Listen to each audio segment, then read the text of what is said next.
Evangelho segundo São João, capítulo 12, versículos 20 a 33. Alguns gregos que tinham vindo a Jerusalém para adorar durante a festa da Páscoa procuraram Filipe, que era de Betsaida, da Galileia, e lhe disseram: por favor, gostaríamos de ver Jesus. Filipe falou a esse respeito com André, e os dois foram juntos falar com Jesus.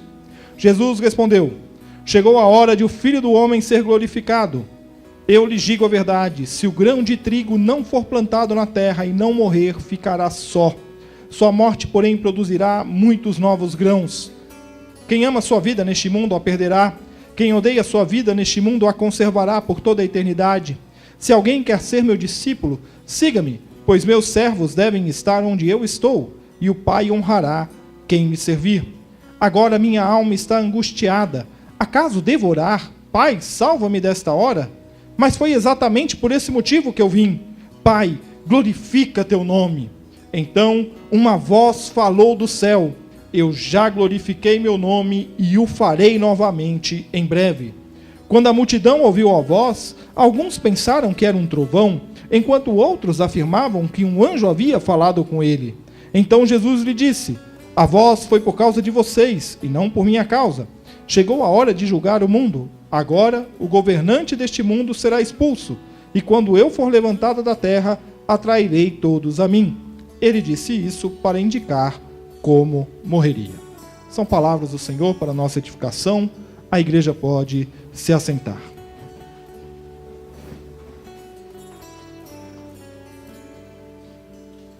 Você já morreu?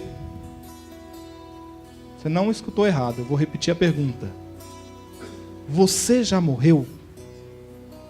Para que haja vida, é preciso que morra o que havia antes. Uma nova vida pressupõe o fim da vida anterior. E só há uma possibilidade de você viver uma nova vida, e ela não é a reencarnação, como creem alguns, mas sim a nova vida em Jesus. Quando nós estamos diante de Jesus, a verdade de que a vida que temos não é vida se revela. Se o grão de trigo não for plantado na terra e não morrer, ficará só. Não há vida na solidão. A vida acontece em comunidade, em grupo, em família, na amizade e no amor. A morte do grão produz vida. Uma semente solitária é somente uma semente. No ano de 2008, a revista Science publicou uma matéria sobre uma semente encontrada no deserto da Galileia. E essa semente foi encontrada junto a outros grupos de sementes. Os cientistas pegaram estas sementes, levaram para o laboratório e fizeram um teste de carbono, o chamado carbono 14, que a gente conhece. E eles chegaram à conclusão que esta semente tinha entre 2100 e 1990 anos. Esta era a datação dessa semente. Pois bem, eles pegaram esta semente um tanto quanto idosa, se a gente pode dizer assim, e plantaram. E adivinha o que aconteceu? Brotou. Brotou. Saiu daquela semente uma bela planta, parecida com as nossas atuais tamareiras.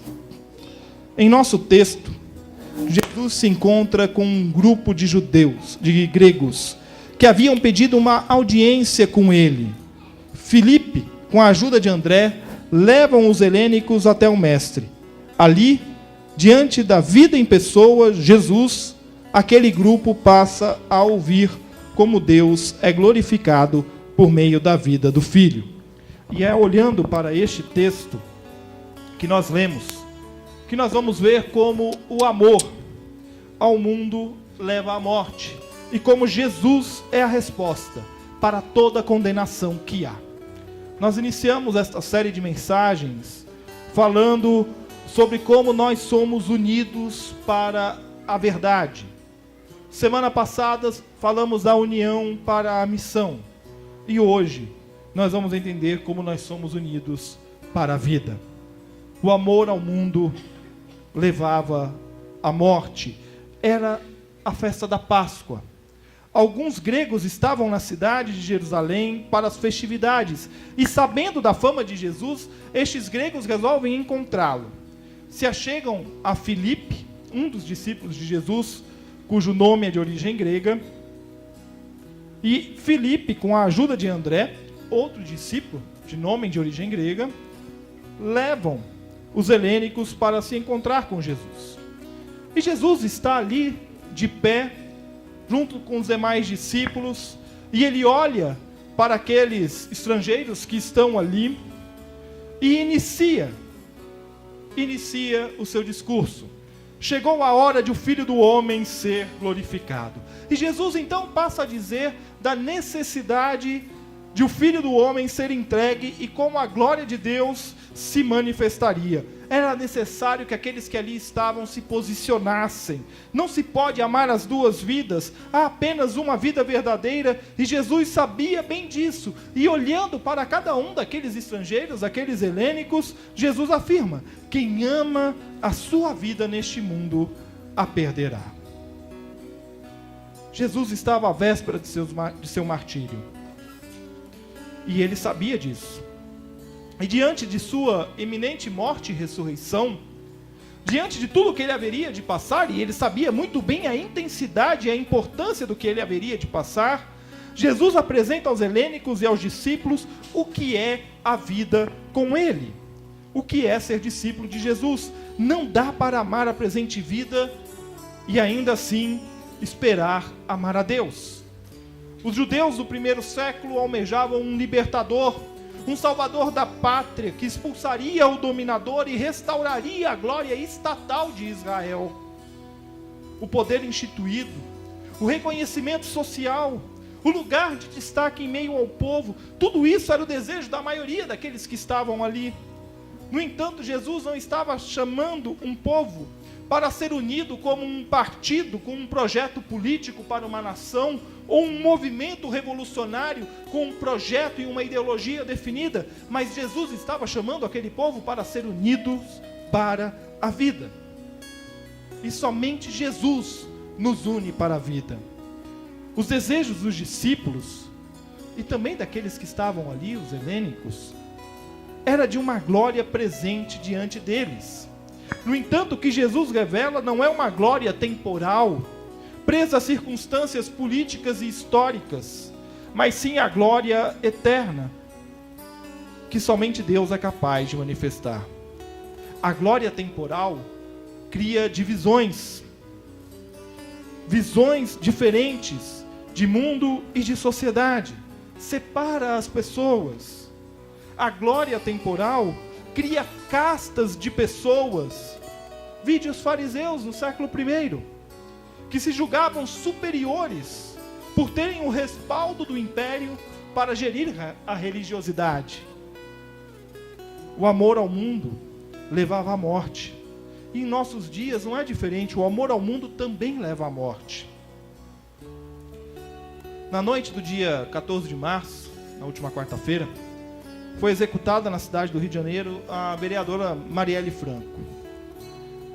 As motivações da execução são ainda alvo de investigação e a gente não sabe muito bem se, tal qual o caso de Dorothy Stang e Patrícia Scioli, essas investigações serão de fato conclusivas.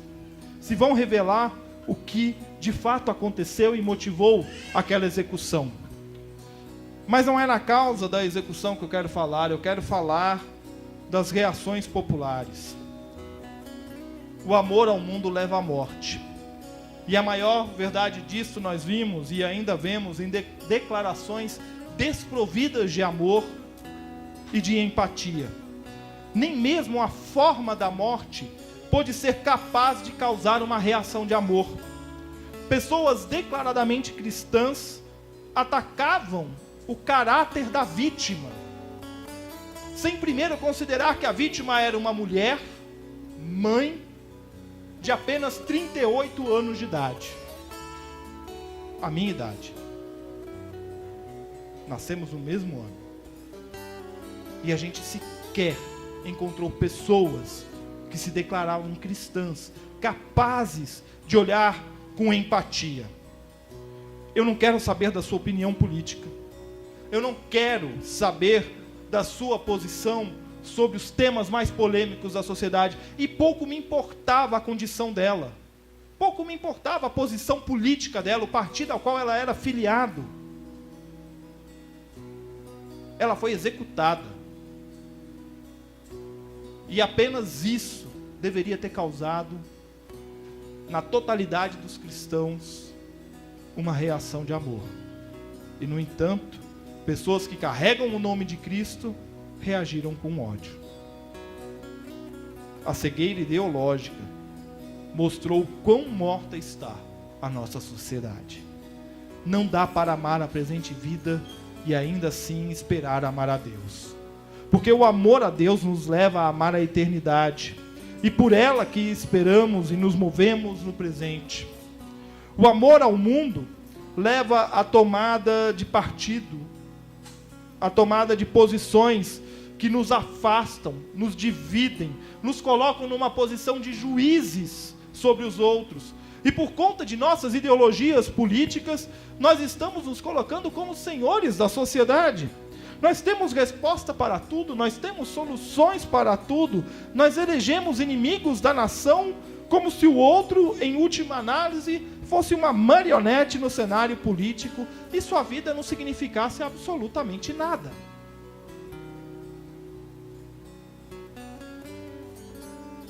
Cheguei ao cúmulo de encontrar um cristão dizer o seguinte: bandido bom é bandido morto. Será que é mesmo? Porque o exemplo que o nosso mestre nos deu é que bandido bom é bandido salvo. Pelo menos foi isso que aconteceu lá na cruz.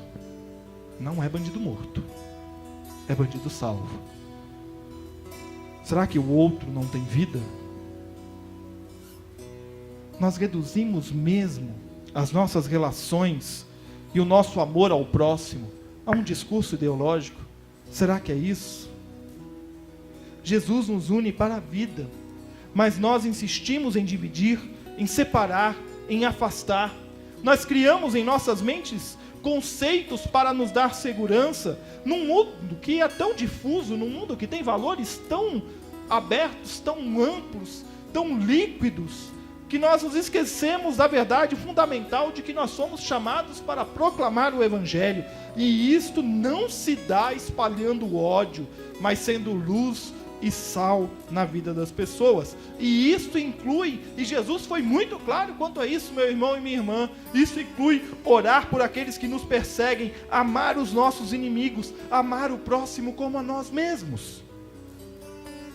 O discurso ideológico fascina muito, porque ele nos apresenta soluções muito bem desenhadas para a sociedade.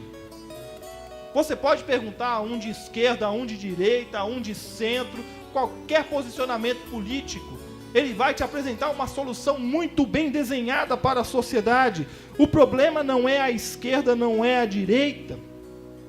O problema é que são práticas para as quais a única solução eles não são capazes de dar.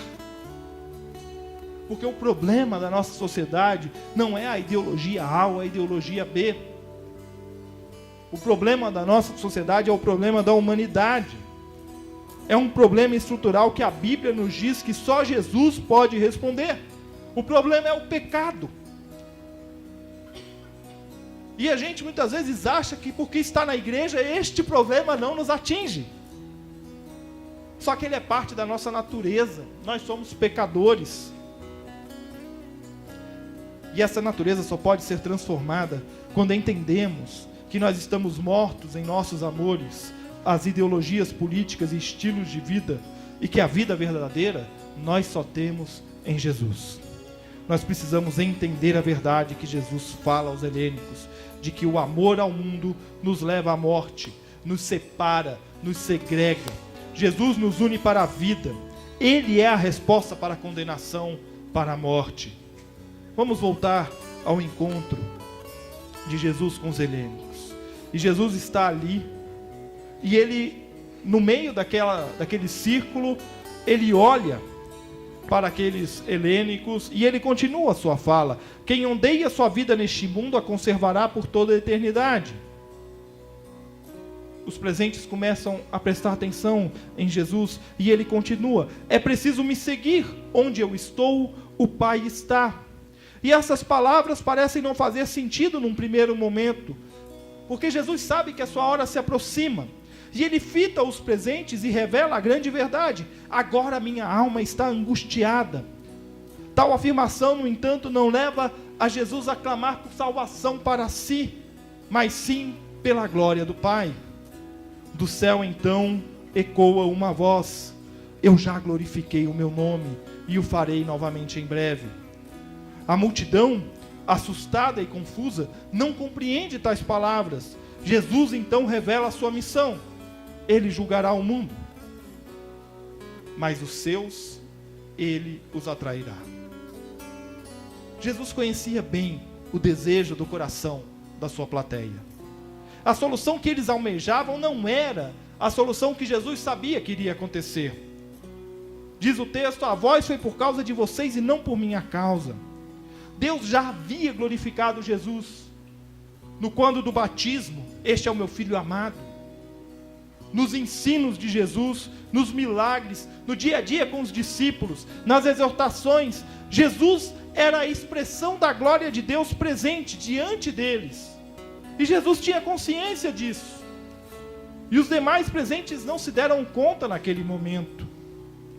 Diante da morte, Jesus sentencia: quando eu for levantado da terra, atrairei todos a mim.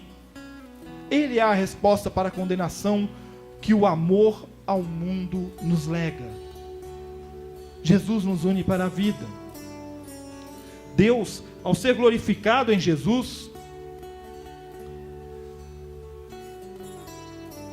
ele manifesta o seu amor ao mundo, ao ponto de entregar o seu Filho. Ele glorificará novamente, quando da ressurreição. Jesus ressuscitaria vencendo a morte e derrotando de vez o pecado, nos garantindo a vida eterna. Os discípulos tiveram consciência disto apenas após a ressurreição de Jesus. E pelo poder de Deus proclamaram a mensagem da salvação, alcançando todo o canto que havia e mais algum.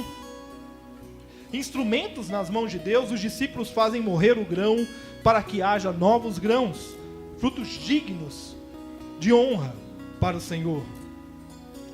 Deus chama para uma vida verdadeira que só é possível em Jesus. Jesus, o Filho de Deus, que veio ao mundo para resolver de uma vez por todas o abismo que havia entre a criação e o Criador. É Ele quem recebe a todos, sem distinção de raça ou etnia. É Ele quem convida a todos a serem seus discípulos, fazendo morrer a antiga vida para renascer com Ele, para uma vida de união com Deus. É Jesus quem nos mostra como viver uma vida que agrada a Deus, apontando para o Pai e não para si mesmo. É Jesus que nos mostra que devemos assumir a nossa função e cumprir a nossa missão aqui. Jesus não abriu mão do seu destino. Ele mesmo diz: o que eu deveria fazer agora? Pedir para o Pai me livrar? Não, pedir para o Pai ser glorificado. Ele cumpriu seu destino com fidelidade, e é Jesus quem nos atrai para si, porque nós somos dele, a Ele pertencemos. É Jesus que nos une para a vida, e Ele é a resposta para a condenação. Em uma mensagem pregada há alguns anos, pastor presbiteriano independente, meu amigo e mentor, reverendo José Roberto Cristofani, afirmou que nós somos nova criação, não somos tapa-buraco numa roupa velha e desgastada de um mundo tenebroso lançado nas trevas. Nós precisamos tomar consciência disto. Nós não somos chamados para remendarmos uma roupa velha, mas para uma nova vida em Cristo Jesus.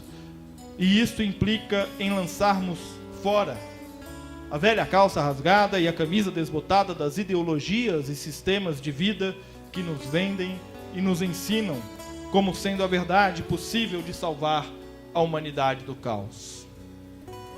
Nós vivemos em meio ao caos.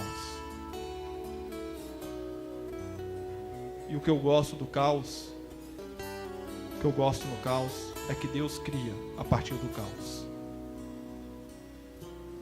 E Deus está criando a partir do caos da nossa nação. Nós precisamos abrir os olhos, os nossos ouvidos, a nossa mente, o nosso coração, porque Deus está levantando o seu povo para ser sal da terra e luz do mundo. Jesus vem nos dar uma roupa nova, uma nova vida, e é preciso morrer para renascer. A graça de Deus nos permite, com humildade e ousadia, vencer o passado de erros e nos apresentarmos diante de Deus e das pessoas transformados pelo amor sem medida de Deus por nós. Não há mais condenação. As pessoas podem olhar para o seu passado e te condenar, mas o teu presente e o teu futuro estão nas mãos de Jesus, que nos transforma, nos convida a morrer e renascer com Ele, nos dá uma nova vida e nos garante a resposta definitiva para a condenação do pecado. Está consumado. Jesus nos une para a vida e nós somos parte de uma comunidade de fé que se espalha não apenas geograficamente por todo o globo, mas temporalmente através dos séculos. Em Cristo, Deus nos une para que experimentemos aqui a glória e a satisfação que é viver na presença do Pai. Deus, em Cristo, expulsou o príncipe deste mundo, e o pecado não tem mais domínio sobre a minha vida e sobre a tua vida, em nome do Senhor. Ele está derrotado pelo sangue do Cordeiro, e nós somos salvos por Cristo, somos alvos da graça sem medida de Deus em nossas vidas. Deus não te quer distante dele, e é por isso que ele nos atrai em Cristo, para que tenhamos vida verdadeira, vida eterna. Nós temos o privilégio de viver em comunidade de fé, igreja de Cristo, para aprendermos mais sobre a graça e o amor de Deus. Nós devemos nos ocupar de viver esta graça e este amor para com os nossos irmãos de fé e para com as pessoas de fora da comunidade de fé.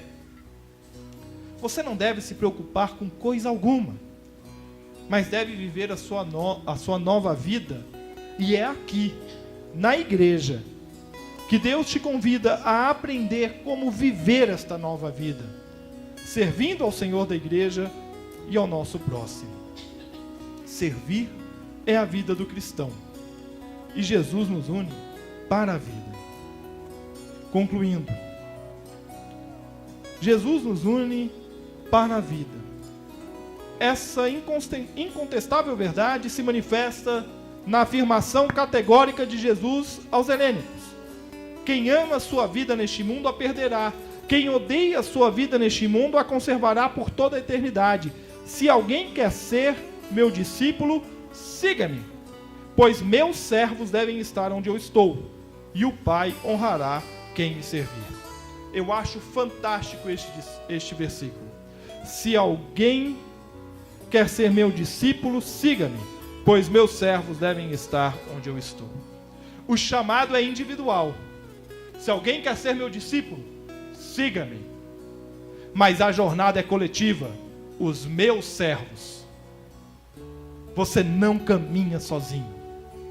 Nós não podemos admitir, meus irmãos, em nome de Jesus, nós não podemos admitir que em nosso coração o sentimento de solidão, sendo nós membros de uma igreja, de um corpo, que é a comunidade dos salvos, dos eleitos de Jesus, nós não podemos admitir que o sentimento de solidão tome conta do nosso coração. Tenha a liberdade de pegar o telefone e ligar para um irmão de fé e falar: meu irmão, ora comigo, vem aqui conversar comigo, porque eu estou me sentindo só. Da mesma forma, nós não podemos abrir mão daqueles que estão calmamente se afastando. E a gente às vezes não percebe. Nós devemos ir atrás daqueles que estão se afastando, porque nós temos o privilégio de servir ao nosso Senhor e Salvador. Ao usar o plural, meus servos, Jesus indica que nós não estamos sós. Nós somos a comunidade de servas e servos do Senhor. Nós somos chamados por Ele para a união da fé, para a proclamação do Evangelho e para a vida verdadeira. O convite para a unidade é mais que um convite, é uma ordem de Jesus. Nós somos chamados para a vida nova e Deus nos une como povo, para que juntos nos alegremos, enfrentemos as batalhas e as dificuldades e passemos a ter mais amor e tolerância uns com os outros. Que nós olhemos mais com amor ao invés de desconfiança e menosprezo, para que as nossas ideologias políticas e pessoais caiam por terra diante do poder transformador e doador da vida, que é a graça de Deus. Viva a vida que Deus graciosamente lhe dá. Não perca seu tempo com vãs discussões que nada agregam. Inspire pessoas, mostre a elas que é possível ser sal da terra e luz do mundo, que a vida é mais que um debate eterno em torno dos problemas. A vida é Jesus. Você já morreu? Eu retomo a pergunta da introdução, para que você saia daqui hoje ciente que se não morrer, não produzirá frutos. Estênio Márcios expressa isto poeticamente em uma canção intitulada Pra Nascer. Diz ele: tem que morrer para renascer, boa semente na terra. A chuva traz a alquimia capaz de fazer germinar, de fazer florescer. Deixa molhar, deixa lavar, deixa brotar o que há de melhor. Mas primeiro é preciso morrer, para depois renascer. Que você deixe morrer a sua antiga vida. E que a água da vida, purificadora e transformadora, que jorra abundante do trono de Deus, venha fazer brotar o que há de melhor na tua vida. E que você produza frutos diante de Deus, na vida da igreja e na sociedade, para a glória daquele que nos une para a vida, Jesus. Vamos orar.